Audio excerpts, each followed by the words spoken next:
everyone, I'm Rincey and this is Rincey Reads. Today I'm going to be doing a book review on Seating Arrangements by Maggie Shipstead. This book takes place over 3 days and it's all leading up to a wedding on the final day. The main character is mostly Win Van Meter, and his daughter Daphne is the one who is getting married that weekend. She is also, I believe, 7 months pregnant. He also has another daughter named Olivia who recently broke up with her pretty serious boyfriend, and then there's his wife Biddy. You're basically just following this sort of upper class white New England type family. Like I mentioned in my monthly wrap up, I decided to pick this book up because the podcast Literary Disco said that they were going to be talking about it on their podcast, and I looked it up and it sounded kind of interesting. I will admit that I was a little bit wary about whether or not I would actually like this book because books about upper class white people tend to bother me a lot of times because a lot of the things they talk about usually fall under first world problems, and I often just want to hit the people in the book.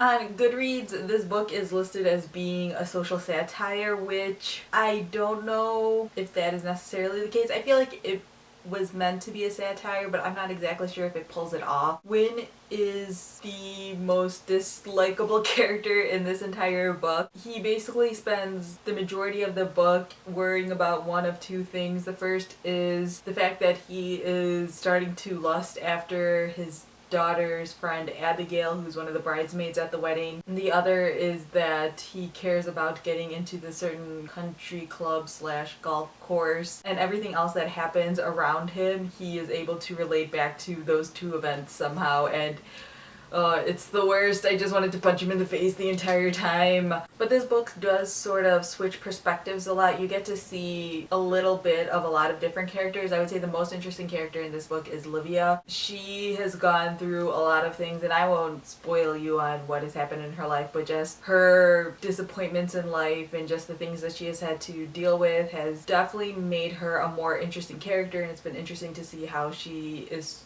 trying to move on with those things and just her perspective on life and things like that. Anytime they were talking about Olivia, I was so into it. This is a book that I feel like has a lot of potential, but it doesn't quite reach it. It wasn't quite extreme enough to be a social satire, and so I wish that they had pushed it a little bit further. Also, you get little glimpses here and there of some of the other characters, but they aren't really fleshed out in the way that you would want them to be. It seems like those characters are just put there as plot devices and not as actual fleshed out characters. And some of the more interesting characters are these smaller ones that are trickled throughout the story. This book is just at 300 pages, and I feel like there could have been another 100 pages or so because it feels so unfinished. I wish that there was more to this story, which is a good thing because it's not like this book drags. I definitely felt pulled into this story, but I wish there was more of it, and I wish the characters were fleshed out more, and I wasn't really satisfied with the way it ended. When I finished this book, I just got to the last page and I was just like, oh,